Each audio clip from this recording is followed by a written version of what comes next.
Let's take a look at our text today from our Revised New World Translation. Look at the whole verse. It mentions in Proverbs 29:23, the haughtiness of a man will humble him. So the haughty will be in for humiliation. We remember Haman, Naaman, Saul, many examples there, pride before the crash.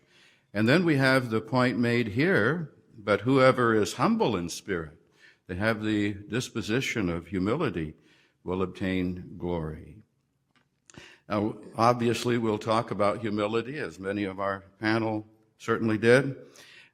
Why is the subject of humility alluded to so many times? Why so many times in our publications, in our lectures, in morning worship? Why do we need to consider this so much?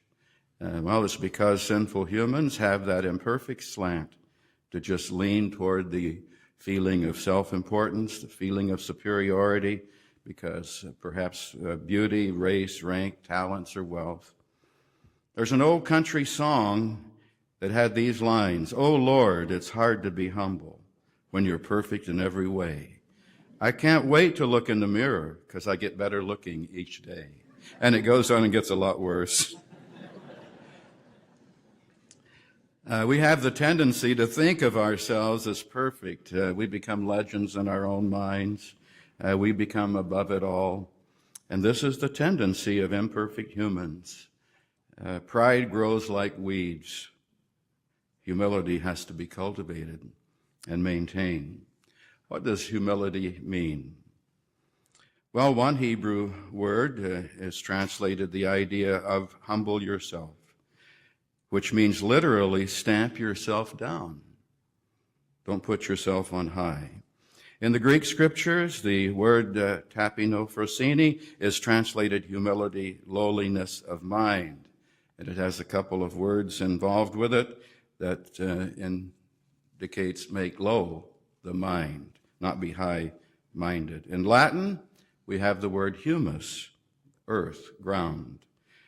There's an expression about having your feet on the ground. And that's something that a person would do if they have humility. They wouldn't think too much of themselves. In fact, in Romans 12:3, Paul puts it this way, "I tell everyone there among you not to think more of himself than is necessary to think, but to think so as to have a sound mind, each one as God has distributed to him a measure of faith." Romans 12:3. J.B. Phillips' translation there states, "Try to have a sane estimate of your capabilities." And think of the attitude of humility. The Apostle Peter hits the nail on the head in 1 Peter 5 and verse 5. Take a look.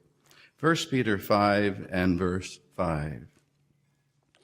And notice the Apostle Peter mentions, "In the same way, you younger men be in subjection to the older men. But all of you clothe yourselves with humility toward one another, because God opposes the haughty ones." And so we would never want to challenge God with haughtiness there. He opposes. We'd never win that battle. But he gives undeserved kindness to the humble ones. So Jehovah approves of the humble ones. How did Peter mention the idea of humility? He says, clothe yourselves there with humility. And if you check your interlinear sometime in the word-for-word idea of Greek transliteration there, you'll notice it says, tie you on selves with knots. Isn't that a strange expression? Tie you on selves with knots. Well, what does that mean when it says in English there, clothe yourselves with humility? Well, what do you put on to serve other people? Let's say you're going to barbecue for someone and you're going to get greasy as you cook. What do you put on to serve others? An apron. And this is the idea of tie you on selves with knots. You put an apron on and tie a knot in it, but this is plural, knots. So you don't want to lose that humility, that idea of serving others. Today's English version of the Bible at 1 Peter 5:5 says this, And all of you must put on the apron of humility to serve one another. So in our mental attitude, the idea of serving others, tie you on selves with knots. And that would be the driving force in how we view our brothers. Lowliness of mind toward others, serving them. Now, just because we can define the word humility, it doesn't mean we have it. In fact, it's been said that humility is elusive. When you think you have it, you've lost it. It would be kind of like a person who says, I'm really proud of my record of humility. Well, that's certainly wrong thinking, isn't it? We have to constantly work at it. We're not once humble, always humble. Think of a circuit overseer and his wife who realized they needed to work on this. They started even seeing it themselves.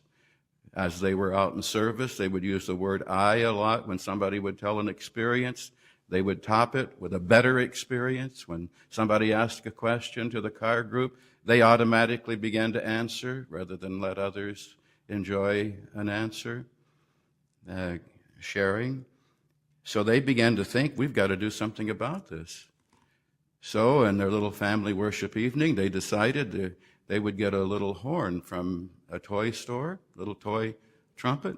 And when each of them would notice one of them saying something or alluding to themselves or trying to top an experience and not allowing others to really enjoy it, they would call it to each other's attention. And whoever did it would have to blow that trumpet. So they would call to mind what happened, and then that particular one would blow the trumpet. Toot, toot, toot, toot, toot, toot. And that would remind them that they got out of line, right? And they had to blow their own horn there. Well, that went on for a while, and they were working at that, and then their district overseer at the time came by, and he says, hey, I've heard about that horn thing. How's it working? And the brother, circuit overseer, he said, it's working really well.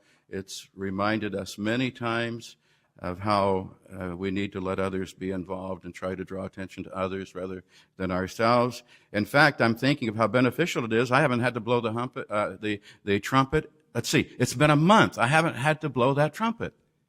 And his wife says, here, dear. That's how fast it can go, right? We have to work on it. It's a work in progress. And think of what we have. Jehovah is the beautiful example of humility, giving his son, looking upon lowly. Jesus is a beautiful example of humility.